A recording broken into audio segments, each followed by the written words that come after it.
Among the troves of American military stories inside the Wisconsin Veterans Museum now sits a permanent home for a specific war hero from Fond du Lac. A jump jacket uniform worn by Lieutenant Colonel James Magellis, along with some photos, help tell the story of World War II and those who put their country before themselves. We really need to use the history as a launching pad for the future to preserve what we have and to prevent things like that from ever happening again. Magellis' sons say it's special to have his military items permanently on display in Wisconsin. After he passed, we really felt like it belonged here because he was Wisconsin through and through. His entire life, he said, "I'm a son of Wisconsin." Coming to this museum was kind of bringing his things back home full circle. Magellis, better known as Maggie, was a paratrooper with the U.S. Army's 82nd Airborne Division. He's considered the most decorated officer in the 82nd Airborne. His bravery earned him more than 25 medals, including 2 Purple Hearts and 2 Silver Stars.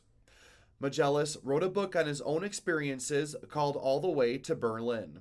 In 2016, the Fond du Lac Post Office was named after him. I don't know how Webster would define humility, and I don't care, except that I have a very humble feeling. Medals and many other artifacts from Magellis are not yet on display, but the museum says that will change in the future. I wanted to put something out that we could use as a focal point for school groups and for the public. Magellis died in 2020 at the age of 103. Museum curator Kevin Hampton talked with Magellis often before his death.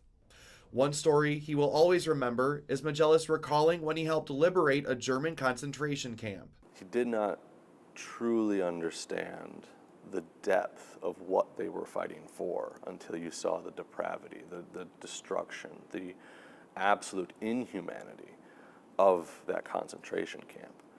And he said, from that moment on, we knew that as Americans we needed to stand for something better. Magellis' children say their father took great honor in serving his country even after his time in the 82nd Airborne, including trips to the Middle East to visit with division troops. He always joked, because my mom was concerned about him going, that in his 90s he was okay if he died with his boots on. But even in his 90s, he was still trying to represent his country, represent the 82nd Airborne, and represent Wisconsin.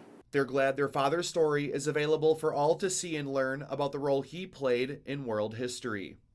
In Madison, Andrew Mertens, Fox 11 News.